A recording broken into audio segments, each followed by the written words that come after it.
Welcome back to the ZAO Strength Podcast. This is your host, Jim Elli, and today on the 17th episode of the ZAO Strength Podcast, we have wonderful Jacob Lynch out of Brooklyn, I think. You're in Brooklyn now? Yeah, Brooklyn, New York.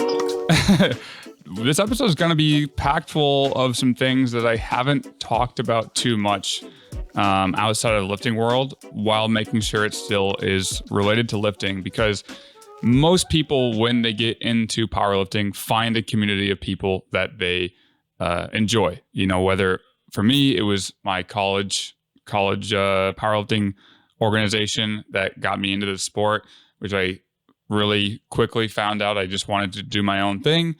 But one of the things about powerlifting that people think at first is that it's a very individualistic sport, and that there's nothing that you need. You just got to show up by yourself and you can do powerlifting. And technically you can just train alone and you'll be fine. But powerlifting, the sport, is ironically dependent on either volunteer work. People talk about volunteer work a lot.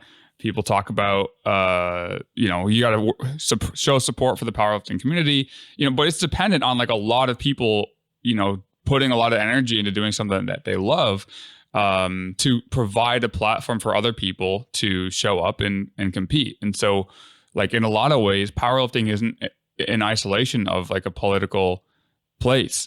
It's actually its own. From my perspective, it's kind of a communal environment where a lot of people are willing to give up their free time to do something that means, more to them than just survival, to help out their other lifters, other people in their community. So I've started to realize that. And as I realize the hyper individualism that exists within the powerlifting world, I find it more and more ironic. I didn't necessarily intend to start the intro on that, but I realized that's kind of where I ended up finding you, is that I found my own, I don't know if it's a political journey, but it's my journey into understanding, my role within the world and what I really want to do. And if that's just within my job, or if it's also within the experience outside the job, and is there something else I can do to learn about why I feel the way I've been feeling my entire life about things, like climate change and the injustices that we experience. Well, I don't really experience, but Black people and other marginalized communities experience due to the power differences, and you can kind of see that on a micro level within some of the communities. But because powerlifting is so small, we actually have an opportunity to kind of shape it how we want it if we're careful. But that's kind of the meat of the conversation that we'll get into. Before we get into anything too complicated, I want to introduce Jacob. And I also am just curious, how did you get into powerlifting, weightlifting, the lifting world? What has that been like? What's that journey been like for you? So I credit all, I credit all of my involvement in the fitness community to my mom, who was a personal trainer. She had taken me to the gym when maybe I was 13 years old, taught me how to leg press, taught me how to squat. It was my mom. Oftentimes, young men tend to learn from a father figure. I learned from my mom, which is a pretty unique experience, because I got to see strength displayed by a maternal figure in my life. And it gave me an entryway into understanding that the gym is a place for everyone. And that there's no such thing as a training style specific to men that is non-specific to women. That shit doesn't exist. I've been surrounded by strong women my entire life. But how it came to powerlifting was just a road of kind of a tumultuous teenage years, all of that angst and trying to figure out, my body image and how I wanted to present myself. I'm 5'4", so being 5'4" in high school is very different than being 5'4" as a 27-year-old. You are very much not used to it in high school, so you're definitely the smallest out of the bunch. So I kind of counteracted that with just putting some muscle on my body and trying to be the strongest kid in school. I carried that into college, where I actually learned how to lift correctly. And I was taught the squat, the bench, and the deadlift, and things started to really take off from there. I played rugby in college, so I had to be in very tip-top shape to run into 200-pound college kids and survive to tell the tale. You know, you have to be strong in order to constantly be in a contact sport like that. After I had my retirement from rugby, I still needed the excitement and passion of competition, of sports.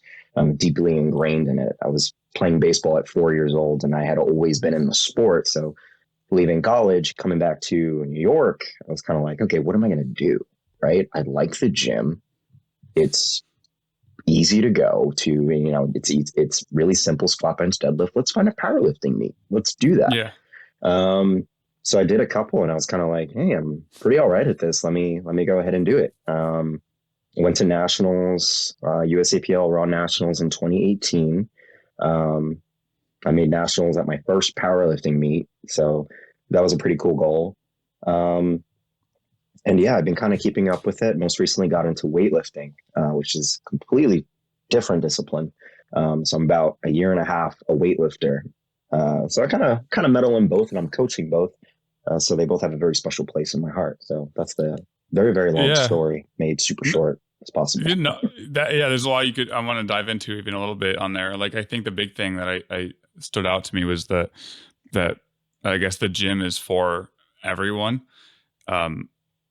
Was that something that you realized right away, or was it something that initially, you know, as men, we have these biases that, you know, women, what, you're training here? What are you doing? Yeah. You know, like, was that something you realized immediately, or was there something that happened? That's a great question. When I say no, the reason being is because of that social conditioning as men. That was something I definitely had to grapple with. I had to grapple with a lot. Deeper background is I grew up Catholic, and I went to an all boys high school that was designed to help you find a vocation in the priesthood. There's just so many alarm bells going off right now, because all of those components were huge influencers, particularly in how I identified with my masculinity, and the struggles that I had, you know, with relating to women, my own sexuality, how I wanted to come up in the world. You know, anytime, you know, you go to open houses for high schools, there's always like these values posted everywhere, like honesty, courage, just very, very vague, like virtues, but no tangible means of getting to those virtues. And they're always associated with manliness and never that much with femininity. You know, just it was very odd, very strange looking back at it.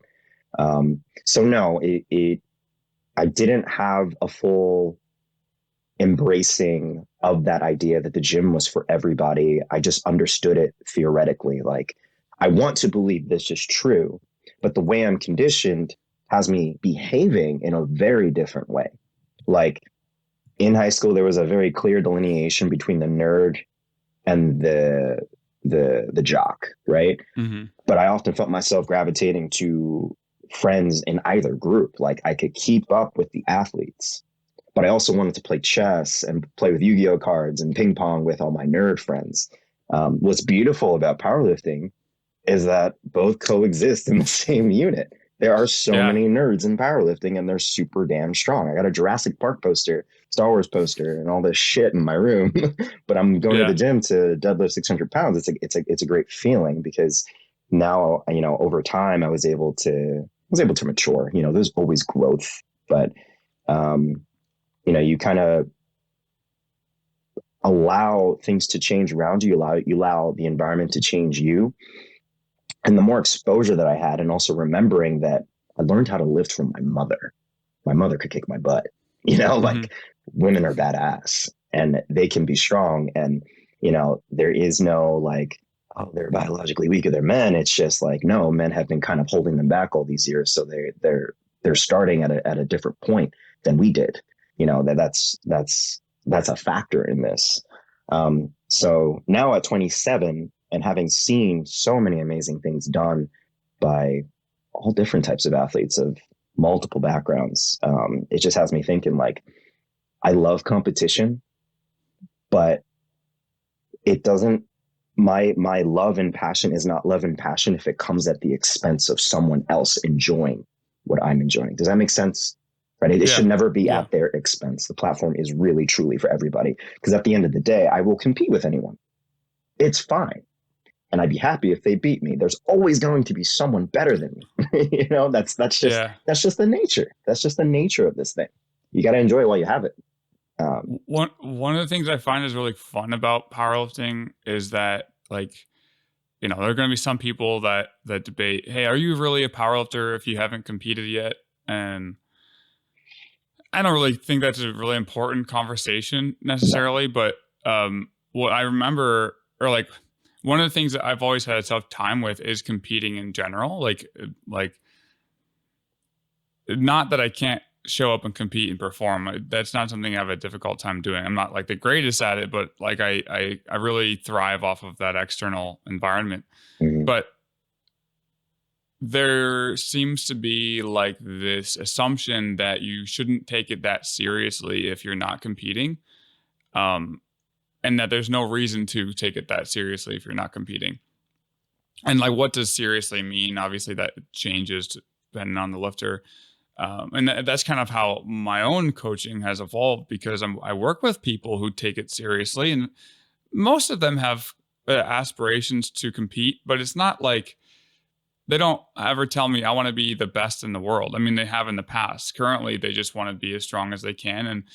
And specifically, we've had so much go on in the last few years within powerlifting. You know, you and I talked about it the other day. I mean, I still wear a mask to the gym because I have been training in my basement for the last year, and like reaching out and being social is important for my mental health. But you know, I was even doing cardio yesterday with my girlfriend, and we could like see everyone in the gym. There's this massive CrossFit class going on. Yeah. And like, I get it because people want to get back to life as before, but the data doesn't indicate we should be changing a lot of these things that we're doing. You know, we shouldn't be unmasking. We shouldn't be like ignoring social distancing entirely. If we care about like the elderly and we care about potential just like long COVID or whatever. And that's something that my lifters have experienced too. It's like they are battling this motivational, you know, wave or roller coaster where there's some sessions and some weeks where they're like, yeah, I'm so excited for the competition. I'm hitting PRs and like, I love lifting. And then there are other weeks where they're really sad or they're down and they're upset, you know. Like, have you kind of experienced, I imagine living in Brooklyn, that has been even more intense for you? Like, how's that been? From first the coaching standpoint, it's been an absolute roller coaster of just, this is where my motivation is leading me, to I completely want to do something else, to I don't want to do anything. I've had, you know, now has been like, I think the biggest uptick in people really thinking about what they want from their lives as a whole and doing things like continuing education, to which super expensive. You're not going to be able to afford a coach if you're going into a master's program living in New York City. It's going to be pretty expensive. Market rate really for online coaching every month is about $200. You know, so that's $200 less you have towards rent. You know, so I've had to have those conversations, and you know, at the end of the day, I want what's best for everybody. You know, obviously, if you're working with me, our goal is to develop you into the strongest version of yourself you can become. But there is life outside of the gym. And the gym experience is going to be a reflection of your life. No matter how hard you try to compartmentalize this, that, you'll go for so long until you're just like, I have these external factors that need attention. On a personal level, as an athlete, I've really had to come to terms with that this year. The last year was just an emotional roller coaster of just, you know, obviously switching sports was a big emotional toll. It was a big decision because, you know, I think about it all the time, and I have accepted that had I continued with powerlifting, I'd be in a very different position right now. I think if we're thinking linearly, right? It's not so linear, but if we're thinking linearly, I'd probably be close, if not within the 600-pound squat range. I always think about that, like, could have Yeah. totally, like, but I wanted to learn weightlifting, and it was pretty frustrating, still frustrating, but it's that there's like specific components of that challenge that speak to me as an athlete. Because after a while, just squatting, benching, deadlifting multiple times a week, it's like I do miss running at full speed down the rugby pitch. I do miss bobbing and weaving on the basketball court. I do miss swinging and, hitting a baseball. Weightlifting gives me those other components of timing, balance, explosion, and aggression in the right moments. It's like I'm punished for doing the littlest thing wrong. I kind of like that. I like that. So Yeah. that component added to the economic components of today's day, and on top of the political shit that's been going on, just all of that kind of tumbles. And I've had to really sit down with myself and like, okay, what do you really want out of this? This is in front of you. This is at your disposal. What do you want out of it? And it's taking it seriously, but it's not my life, right? I do it for a living. I do it for my own enjoyment.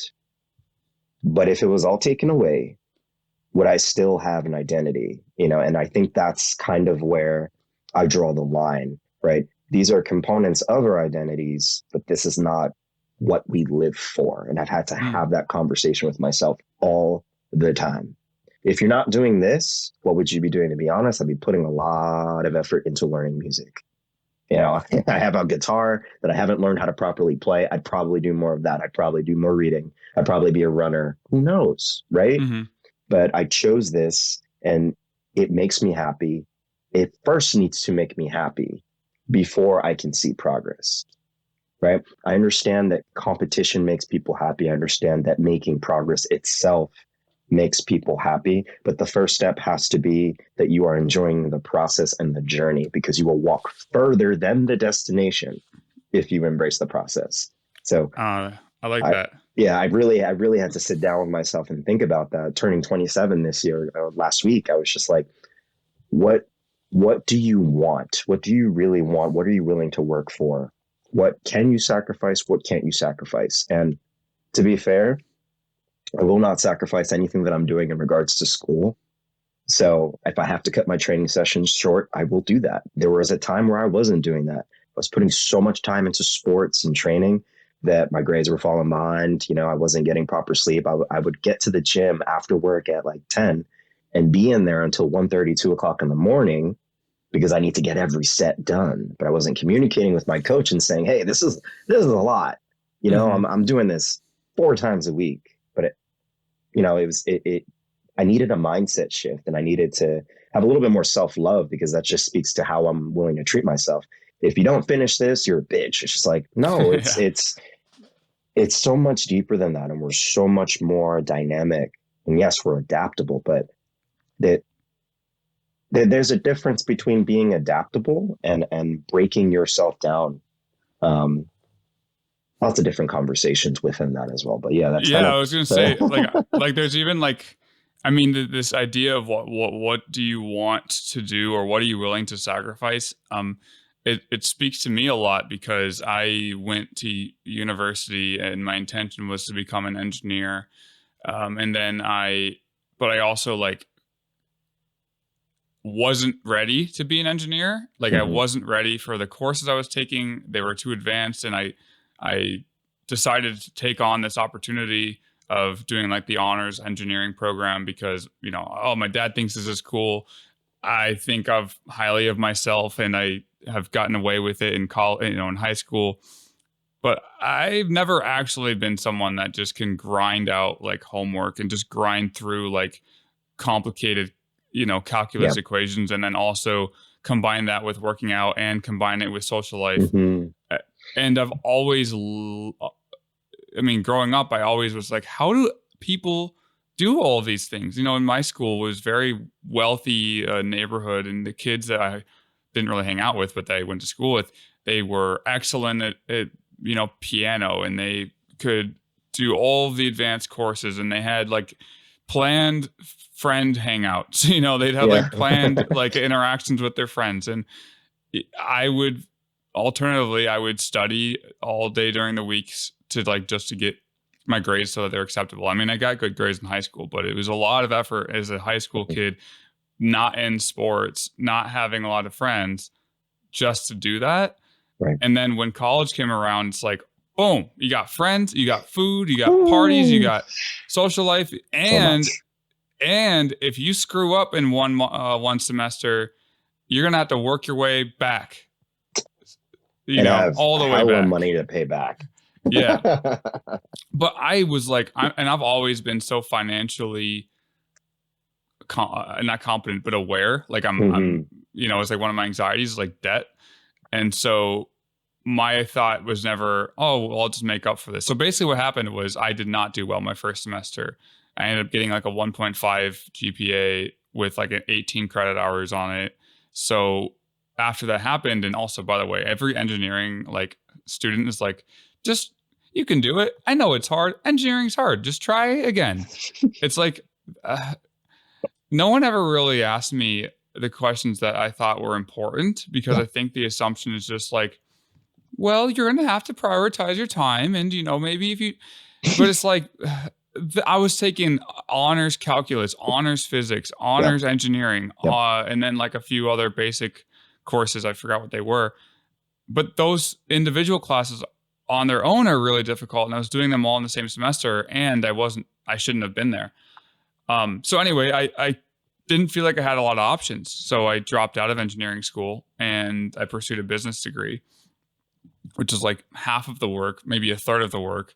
I've dropped my credit hours down to like 13 because I didn't have the tools that I thought I did to like balance a social life and my own mental health. You know, because once you're in university, I feel like you have to be in a really weird headspace or a different headspace to just decide, you know what, I'm here to study, period. Yeah. Like you're 18. Yeah. Like, and if you were like me, who sacrificed my social life mostly in high school because I felt like it didn't matter. Yes. You know, who cares? But in college, it's like, this is my life now. I'm going to be social. This is important. I want to have a girlfriend at some point. I want to, know how to go to a bar and like function in that ecosystem. Yeah. So anyway, like I definitely relate to that because now I'm still a powerlifting coach and I've been wanting to do that. And it's like something I've always thought of. But how far in the future can you really think about when you're 20, and then you think about things like social security and healthcare and dental and like, I guess I got to buy a house at some point. So what conditions are going to exist that allow those experiences to happen so I don't screw myself basically. Yep. And so I think about that too. Like, can I make it in the powerlifting coaching world? And if so, how does that look? How much do I have to work? What am I willing to sacrifice? I don't know. I mean, for now, I think I got to keep going because I like it. But yes, it's weird. Like, like you said, going back to school is like a thought that I've had. But for anything, I would have to restart.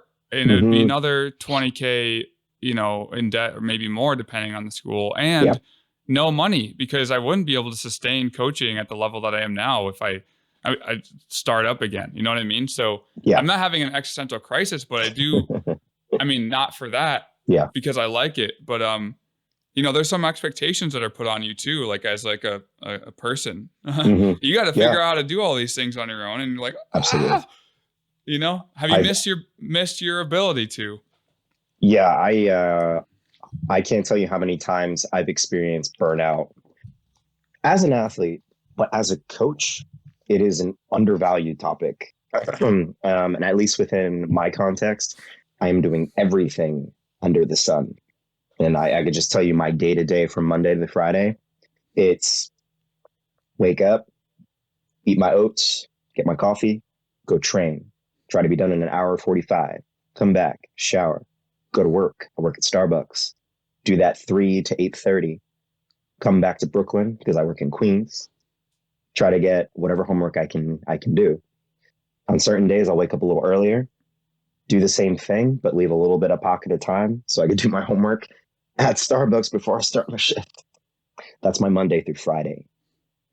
I try to get everything done so that the only thing I have to do is maybe a couple of assignments, all of my programming, which I'm lucky because I'm looking at it throughout the week and I know how I want to move. So by the time the programming day comes, those adjustments are just on the fly, bang, bang, boom. Mm-hmm. Client calls, talking to athletes, whoever needs to check in. And then I'm in a relationship, so I go and see my girlfriend and I go see my family. And then I repeat everything on Monday, right? Mm-hmm. Some days, obviously, like the socializing changes, or sometimes I just have weekends to myself where I don't have to kind of cram everything together. But I am consistently on this cycle of just keep going. This is almost done because by the time I graduate, I won't have that stress anymore. So that's one less external stress. And I feel like I can fully put myself in. I feel like I'm at about 85 to 90% in online coaching. I put myself closer to the 90% since I fully established my LLC. So that was like a really important decision for me because obviously I want to grow. I want to work with more people and I love what I do. But there were points in time where I was like, maybe I need to let this go. Like, yes, you do it for financial security as well, but that can't be the only thing going because you're not going to show up fully. I'm going to tell every single up and coming coach that's thinking about like, what they want to charge for this, like all of that stuff is important. But if you don't love it, it doesn't matter.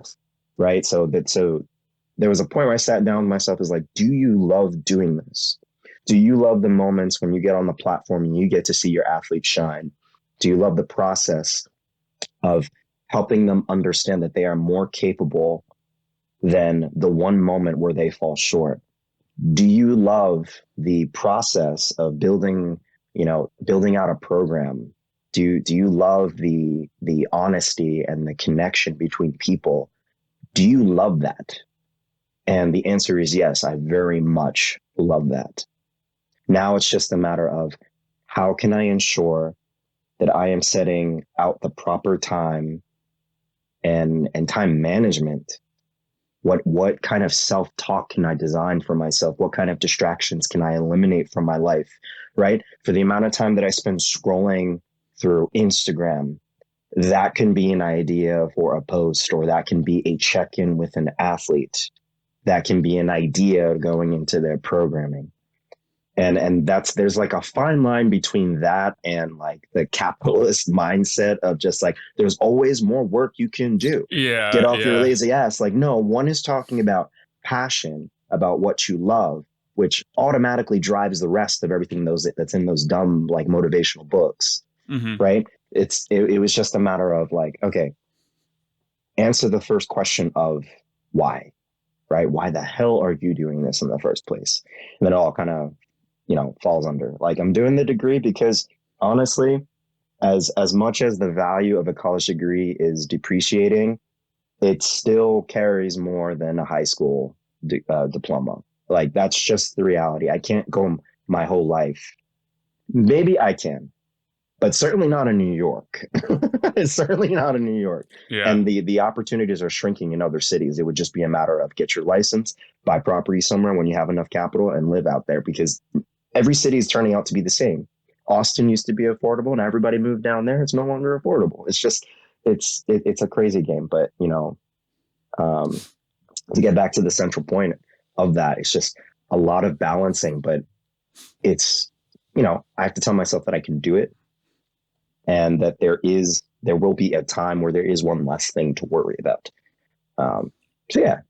I know I have an experience of my own knowing what you're talking about. Like when you're 18 years old and you go to college and you've repressed all of the other things, or you didn't have the opportunities for those experiences. It's like a kid in the candy shop. Of course, I'm going to party every weekend. Yeah. Of course I am, because I Wait, didn't what have have we? that before. Yeah, like and actively repressed it, and now there's like all the things that you want Yeah. are there, Yep. and you're trying to plan out your life, and it doesn't just mean how much money you're going to make with the degree that you get. Right. And there are consequences to neglecting your social life early on as well. Like there are skills that are really hard to develop after college. Like, I mean, you can definitely put yourself in a similar position without going to college, but you have to work really hard for it because there are so many of the social connections that you make that are built into having 60,000. I mean, OSU is 60,000 students on one, like, I don't know, 10 by 10 square mile, piece of land. It seems like you're there to meet your partner for life. You know what I mean? Like, when are you going to have an opportunity where like dating and partying is so easy to move through and like really meet a lot of people, as if that's not something to care about while you're in college. And they don't talk about that ever in high school, like it. And this kind of goes to the capitalistic nature of even university, where it's like, you're there to compete. But they don't talk about that. They kind of imply it, but they don't talk about, like, even if you want to be, for example, I wanted to go into kinesiology after I dropped out of engineering. But if you want to get into the physical, even like physical, not phys ed, was it physical therapy? Yeah. You need like a 3.8 GPA, starting to get there. But I had a 1.5. Yeah. So what am I going to do? Like, I took 4 years to get it up to a 3.6. Wow. After, and I was in like the easiest classes ever. So I just graduated with some, like, my degree that I graduated with is not useful for anything other than to say I went to the school and I finished. Yeah. But, and I don't hold resentment towards it. It's just, why would that happen? Like, my experience with engineering has no reflection of my ability to succeed in these other courses. Yes. Well, the answer is because my conditions that I set up for myself when I went to school, even though they're pretty good, my starting point was pretty good, and then I just let go of it, basically. Yeah. Are not as competitive as the people who somehow manage all three of the things that they care about at once, and like could take Adderall or whatever. Just were better, suited for the conditions of college. I just wasn't. So it's not that I'm resenting. It's just confusing. It's what it is. It's like, why is that the system that we have to operate in if we're trying to help? If like the goal of society is that we can like have our needs, met, and we have a house and we don't have to like fight for survival, why is college just replicating that times 10? Yep. With a bunch of money thrown at it. Yep. So I think it's really cool that you're able to do all these things and time manage what you have, because it's a lot. I mean, my biggest limitation right now is my social relationships still. I mean, I have a girlfriend and I hang out with her all the time, and I go to the gym and I try to see my friends, but most of it's online now. So, and that's nice. Like, I really thrive on like Discord and having video calls and even things like this. It feels real. There's a different sensation being in person with someone, like at a coffee shop or whatever. But, it's still nice because I'm okay with it. Right. Some people definitely are not. Online relationships, they hate them. They want to get in person and they feel anxious. I'm like, sweet, I don't have to go anywhere. I can just stay here and I can play video games. Yeah, exactly. So it's, it's weird, but I think the fact that you're seemingly able to manage a lot of different, I mean, you're juggling a lot right now. How do you, like, it's not easy, I know, but what are the things that you find to be useful for that? Well, I think one thing it does is naturally it feeds my anxiety disorder. I have to have my hands on something. I have to feel like, unfortunately, I have to feel like I'm working towards something, and it could be a function of the anxiety disorder. It could be a function of late stage capitalism. Can't be sure. But I've taught myself to rest meaningfully. So the phone goes off at a certain point, like nobody can talk to me. I'm going to bed, right? I go to sleep. On Sundays, I try to make a little bit of time. If I need like a slot for an athlete call, it's available on Sundays, but the rest of Sunday is mine. I make that mine. Like, there's nothing you can do to convince me to work on a Sunday. I won't do it. The only person I'm working for is myself. There's just boundary setting. I have to set very hard boundaries, not just for people, but for myself, because sometimes I push my own boundaries. It's like, no, no, no, no. You said that you were going to rest. You need to rest. You're going to eat at this time. You're going to make sure that these 1 or 2 days are the days where you replenish yourself, because you know how you are. This is me still talking to myself. You know how you are when you're underfed. You don't have enough water, when you're when you're underslept. Like, you are not kind and you're not productive. You are not useful or beneficial to society if you do not have your needs met first. Mm-hmm.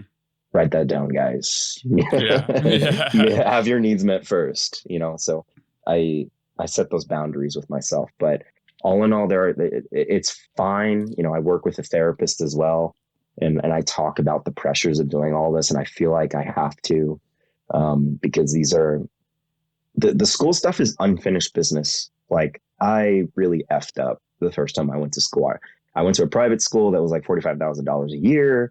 I went as a criminology major with the intention, oh, you'll love this one actually, with the intention of becoming a state trooper.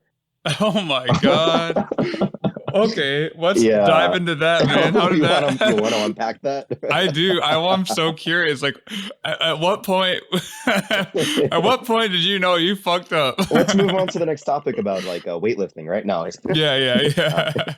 Well, I am the son of a retired police officer. We had spoken before. So my dad was in the NYPD, and he basically did that to support my family.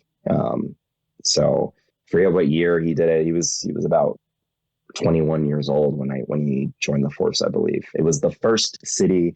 I asked him about it. I was like, why'd you become a cop? He's like, it was the first city exam results that came back to him and called him back. That he did I think he did sanitation, FDNY. He put in for it. So he kind of just went with the first one that got back to him. He didn't have this desire to become a police officer. Mm-hmm. But that's what he did. And I grew up with that influence. I grew up watching a lot of war movies, and again, went to an all boys school where there were these very narrow ideals and virtues about what it means to be a man. And I went to a Catholic school, so we often said prayers through Saint Michael the Archangel, where if you came from a Christian background, you understand Saint Michael the Archangel is the patron saint. Wow, I'm so not Catholic because I actually just forgot. I think he's the patron saint of first responders and soldiers, because he was kind of like the lead archangel of God's armies, right? So that was kind of like the model for which I was following. So all of my fitness stuff was kind of geared towards this idea of wanting to join the military, which I tried so many times to do throughout high school and college, but was always denied because I had a history of childhood asthma. So I am unfit for the military, which is kind of comical, but I guess it's to my benefit, right? Because I definitely do not want to do that anymore. And I don't want to be a cop anymore. Yeah. But yeah, that was basically the background. I was very much, compared to where I am now on the political spectrum, I was leaning right. It was weird. It was very weird. Even going into the early stages of college, I was leaning right. So I was really embracing what many would call toxic masculinity. There were elements of that for sure, but there was this, if we really need to dive into those elements of toxic masculinity, it was simply this belief, almost unshakable belief, that you are no good to society unless you are fighting, bleeding, or die for it, which is kind of like a very central theme in a lot of war movies. If you really pay attention, all the guys that all the guys that these dudes that they think they're like Leonidas or the general from Gladiator.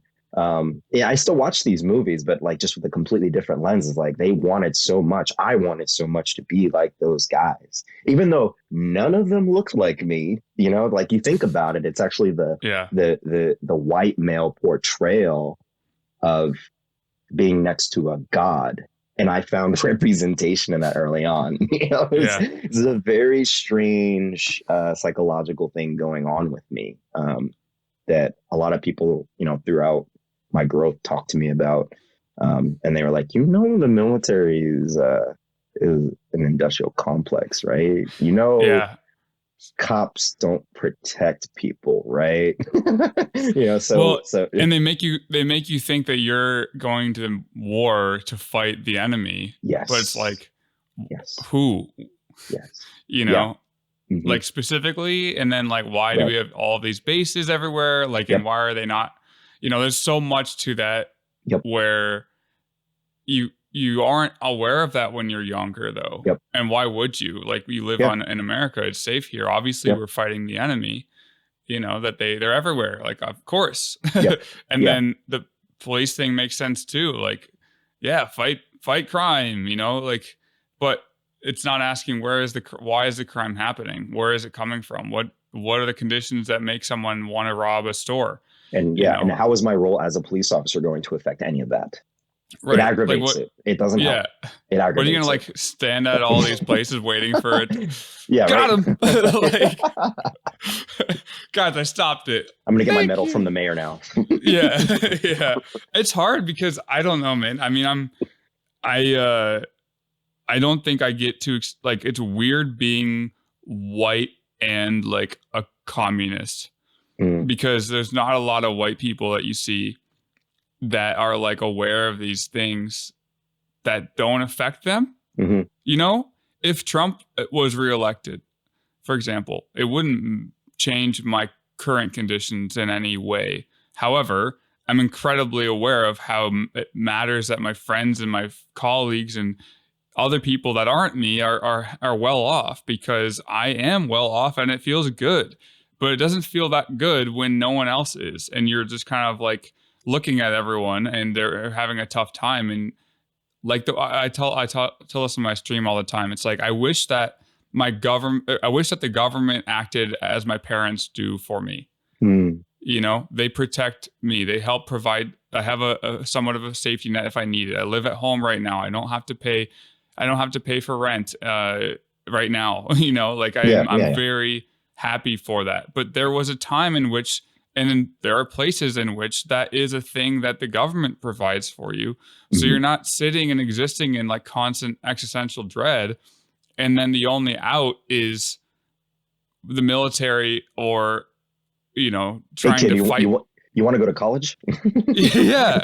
Yeah. And like, it really forces you into this, I imagine, I guess, because I was lucky I didn't have to feel that way, but, it forces you into those decisions because you're trying to survive.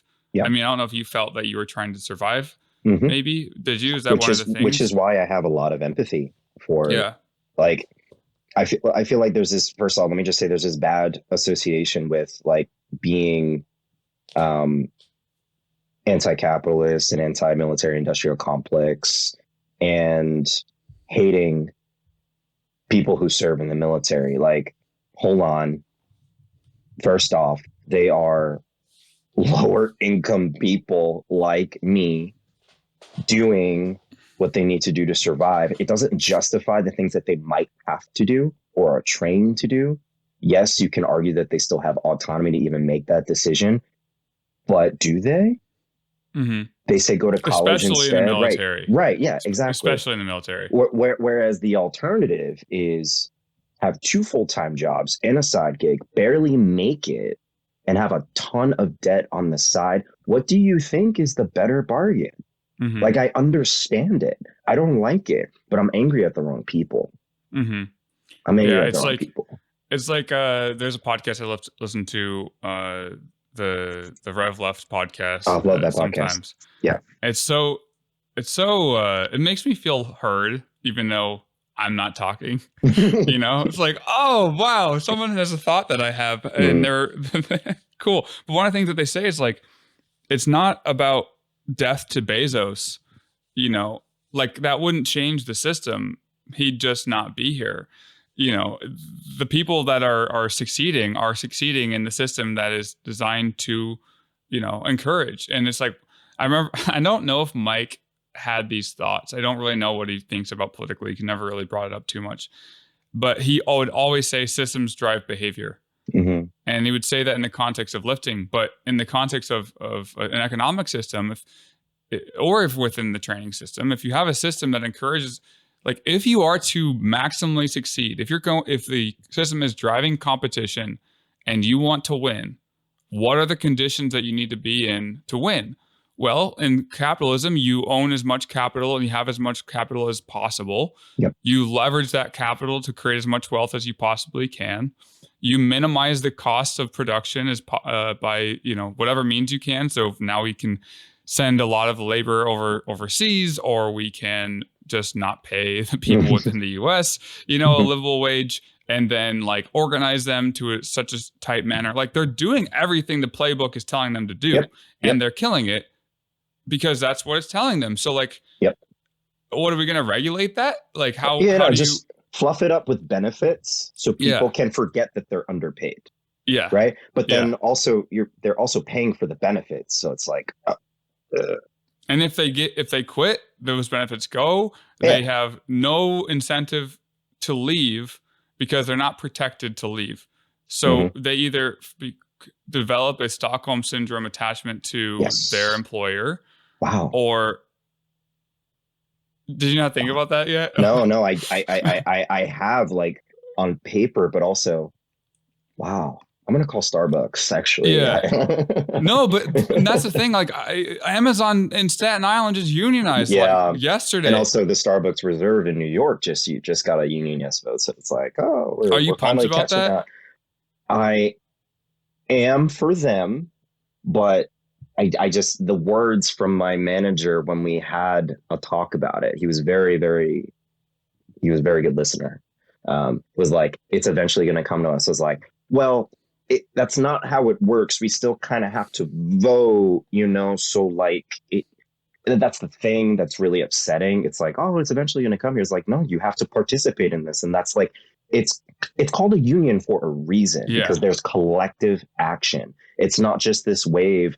It's not like they're treating it as if the corporation is changing policy. No, the people who work for this corporation are making the change. Mm-hmm. You can't play neutral and then get the benefits from that. That's like, what are you doing? Like, right. Like, I'm glad this is about to change. I'm glad I have to do nothing for it to change. Yeah. I mean, and that's the biggest thing about like a lot of our lifestyles. And we talked about before the episode. I'm going to say now, I think we have to have another episode because I know you have to go, what you said, 20 minutes from now. Yeah. Yes. Yeah. But I would love another episode. This is important. Yeah, because we got part 2 is going to come, but we'll just keep going until we can't anymore. But that's the thing about being proactive within these like things that we're describing. And I think there is a role in radicalizing people, and being proactive on social media, because like that's where people are viewing their world from. But then like, so this is more of a selfish thing. I have a tough time with people in general. I always have, like being in a community, doing things that everyone else is doing, like me organizing, like, can I, like, what does that look like? Yeah. You know what I mean? Yeah. And so, I'm trying to figure out a place where that makes sense. I live in the suburbs right now. Like there's no utility in me going to my other rich, like 55-year-old neighbor. Hey, what do you think about less things for you? What do you think about paying your workers more that you employ? Like it's not going to do anything. Sounds great, man. It's weird. Like I'm not in an environment where there's no community for me to organize, because my community right now is benefiting from whatever the conditions are that have got them to where they want to be. So like for me to organize, I literally need to move. You know what I mean? I mean, I can just drive and like do my thing and play my part. Like I'm not saying I can't because I'm so privileged. It's kind of weird, but it's like, I also think there's value in helping workers understand that, because I'm not a worker, I have my own business. I don't have anyone telling me what to do other than the government, right. But there's the business that we're building is trying to cultivate that as our business. All the coaches on the team, like I tell them, I'm not going to take money from you. If you want to be a part of the team, I would hope that you can help pay for the things that we share, because that's great. You know, Yes. we have a lot of different software, and we like have a weekly calls, and that's awesome. But I'm not going to talk about anti-capitalism and then take 20% arbitrarily from your pay because you're on my team, you know? And I think that's like something that I feel really good about. I don't make as much money, but I'm making all the money I'm making from my clients, and I want them to feel the same way. Yes. You know what I mean? And I so actually just got off a call with a couple of my friends earlier talking about this very thing, just like running through, like, I mean, a fair percentage would be 10 to 15, but that money would be allotted to come back to you in the form of continued education or costs to travel to meets or things like that. It's like, well, what's in it for you? Like, yeah, you build this platform as much as I do. But yeah, no, absolutely. Completely agree. Because then, I mean, I'm not going to call anyone out specifically, but most coaching companies, when I started coaching, most of the coaching companies that existed, it's like, hey, you want to work with us? We're going to take 40%. We're going to take 50%. Yeah. One of my clients has quit a job recently, which is an online coaching company that took 60% because of the software that they had, you know, 60% per client was going to the main, you know, founder of the company because he was leveraging their website to give them clients. It's like, so for anyone, one of my clients, there's a trigger warning for this. So suicide is involved. In 2018, one of my clients, and I don't know if it was related. All I know is he had 250 clients at one point to like sustain his days. I don't think it was correlated, but he ended up taking his life, and like was working his ass off, and then took his life. And I think there's a lot of this like internalized. There must have been something there where he was aspiring for a job that encouraged a 250 client, you know, work life. There's a lot of other stuff. I'm not going to just throw his personal life stuff out there. There's a lot of other stuff related to there, but like, I don't know, imagine the stress there that could have been dropped. You know what I mean? From having a lower client load, if nothing else. And that's just not something I ever want to be a part of. It doesn't make sense. It's software online is mostly available. I mean, all of the tools that used to be related, like Excel was the main thing in 2014 that everyone used, or 2013. And people still use Excel. And if you're good at it, you're really good at it. If you're not that good at it, it's really difficult and slow, and writing programs takes forever.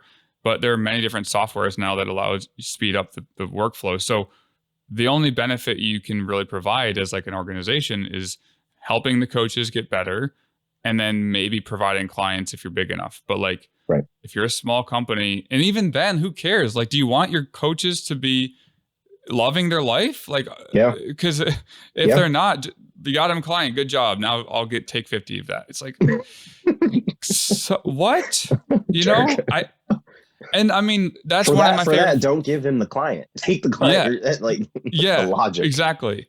I mean, and this isn't like this is very common in these bigger companies, and it made sense back then because, I mean, for sure, I mean, it makes sense in some contexts. Like if you got to mentor somebody and you got to bring them up, and like there's a lot of effort and you literally can't take clients because of all of the work you're putting into the other person. I guess it's more justified because it's kind of like they're paying that service. But at the same time, maybe just don't give them that many clients. I mean, I don't know. I'm not mad necessarily. Like there are ways to justify it, you know, but even in that context, like that's one of the roles that I feel like I can play in this industry, in this community, on top of education.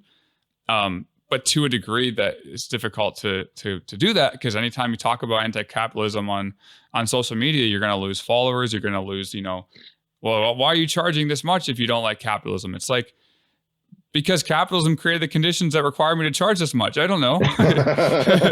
I mean, let's, okay. So there is that, but also in addition to that, like, cause we have to obviously show proof, right? Before we get slammed with basic economics textbook Yeah. that people love Yeah. throwing in my face. Is like, I've read this. I'll read it Yeah. for the fourth time, and then we I can literally continue this studied this. conversation. Like, I literally studied this in college. it's part of my required coursework to become a Yeah. freaking policy major. Like, what do you want from me? Like, but Yeah. like, all right, listen, even if it wasn't through the conditions of capitalism, right? Like, if you think about, well, maybe, let me take that away. I'm going to roll with that, right? Because cost of living in New York, I keep coming back to this, is astounding. It's astounding for a 2-bedroom. I would say average based on what we've seen. I don't want to just throw a number out there. Let me just look it up, right? Average. Yeah. I know that when I looked at like living in Brooklyn, like it was like average cost of living, if you have like a 1-bedroom plus food, rent, utilities, was like 3.5K a month minimum. Yeah. Like all of those That's kind of combined, about 3.5K. Yes. Which was fine at like when I was with our RTS, because they had kind of a monopoly on the market. There were so many clients coming in, you can figure out a workflow. Mm-hmm. But when you're doing your own thing and you're sole proprietor, all of the risk is on you to put yourself in that position. 3.5K a month plus, business taxes and all these things, like you can't charge poor, you can't charge, like you have to be selfish with it. And it's a boundary you kind of have to set, which is also sucks because then it limits how many people, or the type of people you can work with. Right. It's hard to work with college kids. It's hard to work with these really thriving individuals. You know what I mean? Yeah. I mean, to put it out there, not really a tangential point, but associated, is just because someone's lower income doesn't necessarily mean they'll be a worse client than someone who's willing to pay the top dollar. Right. So that's kind of what I'm looking at. I've unfortunately lost athletes because like I've had an affordable price for the past 2 years, right? Well below average market for online coaching. But the issue is that these people are scrounging for change they do not have. And the very nature of powerlifting, part of its culture is capitalism. It's a very materialistic sport. You have the latest shoes. Registration fees are crazy, right? To travel to meets, or like if you're good enough to go to nationals, you're looking at very high yearly costs to participate in a hobby that gives you very little in return. You are not paid for this. You only just started getting paid if you're like within the top 1%, right? And so it's like what, $500 for getting third or something? You maybe get your past 2 registration fees back, some of your travel costs, and then your membership fee. You're essentially like maybe $100 off from having all of that taken care of. But even still, doesn't cover the cost of nutrition, the cost of coaching, all that stuff, right? It's thousands of dollars. Yeah. And like I had this conversation with Ben Wharton last week, and we're probably not going to put it in the main podcast because it's too nuanced for 2 white guys to talk about. But one of the things that you brought up a few weeks ago on, it's kind of like tangential, but I want to know if you've done research on this, because that Russ Swole video that he posted where the white guy was like, "Oh, y'all built different," and it's just cringe. Yeah. I wanted to look into data on like, is there actually because there's like actual genetic alleles that are like different between white people and black people, depending on where they're actually from, but the ratio of those alleles are still in white people. Like white people still have there's like this certain genetic phenotype or something. I'm using words that I very rarely use, so I don't know, where so the percentage is like higher. It's like higher in African Americans, but it's still present in white people. However, I've always thought this. It's like, okay, but the amount of white people who have these alleles far outweighs the amount of black people in the country due to the percentage difference. So why is there a higher percentage of black people in the sport of basketball? I mean, there's plenty of reasons there. I think the average height is a big one, and depending on where you're from. But the other thing is sports provide an opportunity for lower income populations to potentially leave those conditions. And so it's a massive funnel for all of the talent within the lower income population to just be sent through and squeezed through. And yeah, you're going to see at the top, you know, there's going to be, I mean, there's obviously white people there too, but that's why the percentage difference is so great. Not because the percentage difference of the genetics, because of the percentage difference of the people that are trying to sacrifice everything. Yeah, they're looking at the wrong variable of causation in these studies. And they're also running a lot of these studies with the wrong variables for causation. Like there's predetermined biases before they even start this. I think the one study that people often like to reference, or is often referenced over time, is they found, you know, some slight genetic outliers specific to African Americans, which we're going to say different population than, different population than Black. Specifically, if you're African American, you typically have direct ancestry to Africa, like more direct, like it can be delineated back to a specific region. I think they found that the genetic difference was potentially in Ethiopians, or Northeast Africa. But even then, it was just such a small population sample, and that just kept snowballing. And on all of these articles about why we think Black men are bigger than white men, it was. I mean, in terms of how the video was perceived, I mean, there were a lot of comments, and there was like, "What did he say that? Ha ha ha ha!" You know, just like the initial reaction. You want to be shocked, but you also can't be, because it's just the nature of social media. You got to laugh it off. And, you know, I took it as an opportunity to kind of stand up for the culture as a whole, right? Not just Black people, but also just in general.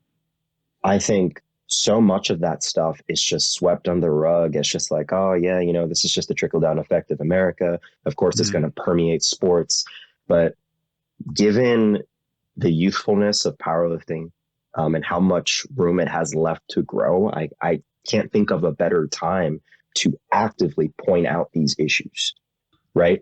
I can't tell you, you know, just by anecdote alone, how many times I've walked in the gym,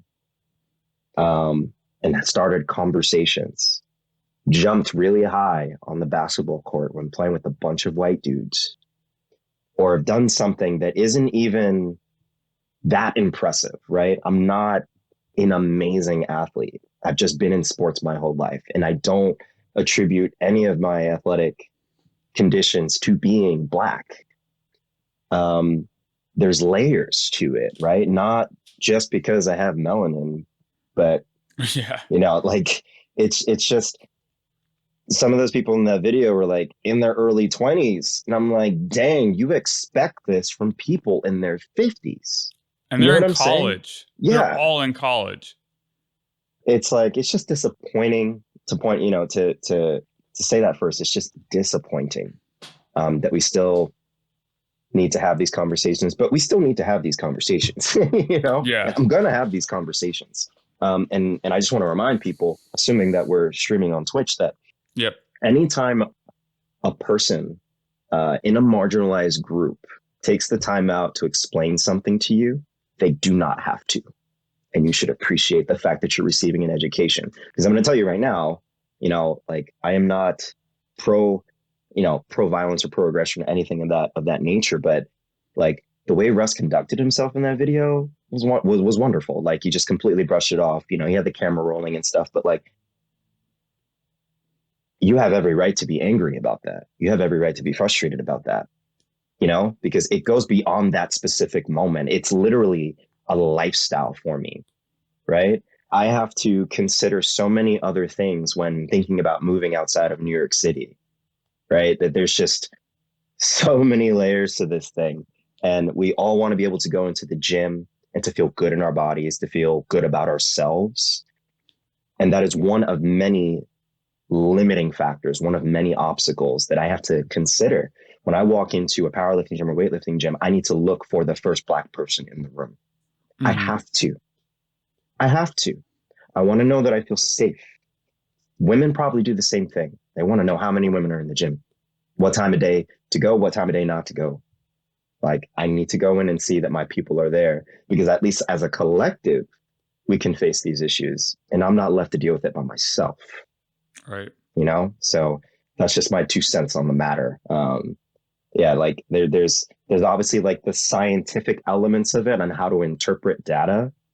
But beyond that, there's also the social construct of bias that we need to consider when looking at these things. There's so much on that, like within data and bias and who's conducting the experiment, what's their intention, like within the context of race, obviously too, there's so much inherent bias that has to be like decoupled from science, but it's not like you can't take away the bias from the human that is conducting the study. And then you definitely can't take away the bias from this, CNN reporter that knows zero things about science and is just hyped to write the article, without any context. You just brought a thought to my mind. Like, are these studies about Black people run by Black people? Yeah. Like, right. Can we talk about that? Yeah. Are these studies about women conducted by women? Are these studies by, like everybody under the sun? Are they conducted? Because like that population is represented in science. It's terribly small, but like maybe put it in their hands. Yeah. Maybe it's a different kind of bias that could come out of it. Right. But, perhaps it won't come out with harmful conclusions or come out with conclusions that have severe consequences for us in society. Maybe they wait to publish the results until they have like, how do I say it? Like, news reporters don't give a shit about analyzing the study. They look at the abstract and the conclusion and then they run it. And so I think there might be even a responsibility of the researchers to word their conclusions in a way that minimize the likelihood for those types of reactions to occur. It's not their fault, but I wonder if there's a better way. There's like this is the way to read it if you're a white journalist, and it's like, and it's like filtered and it's like very clearly like anti like prejudiced words. And then it's like, okay, science people or whatever, like here's like the, you know what I mean? Like here's like the numbers. Yeah. And so you can't like screw it up. I mean, that's true. It's going to happen. But then I know you got to go. So I'll just say that we're going to have to keep talking, because this like kind of last point is like the bread and butter to the next talking point that I wanted to bring up, is like how we understand history, how we learn about history, who's telling history, who's rewriting it, how are we influenced by the media that we're consuming. I mean, even our take away social media, because everyone's got their own rabbit hole. But the way that our parents think that social media is somehow like so horrible and, oh my God, I can't believe you believe everything that you read on the internet. It's like, you believe everything that you read on the New York Times, because they're the white liberal educated class that is reporting on whatever topic. It's like, become an expert in the field.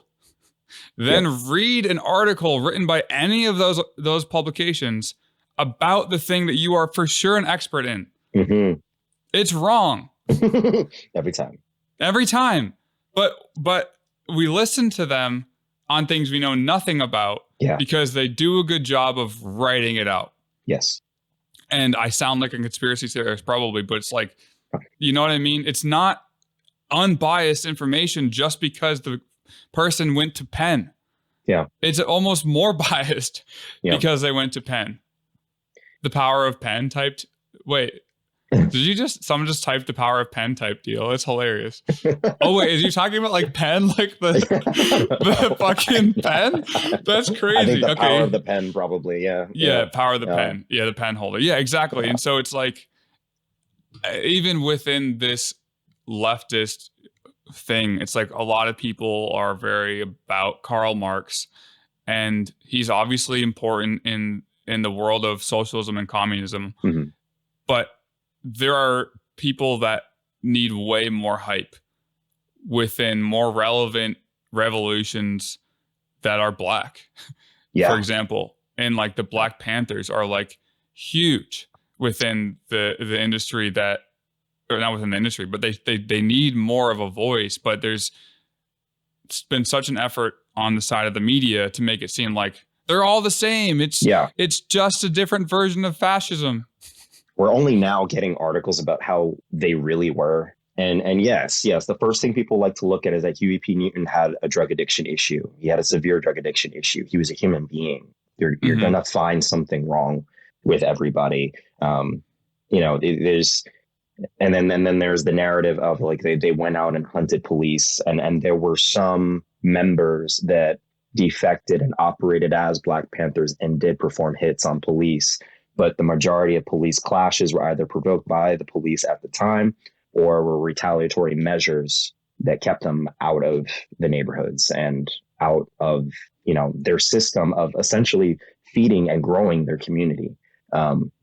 There's so much rich history in that. Like if there's anything that I align very closely with, it's very much a lot of the values of the Black Panthers, especially how they evolved through their time from like their most militant position to a little bit more political saliency. They're very much an inspiration for me.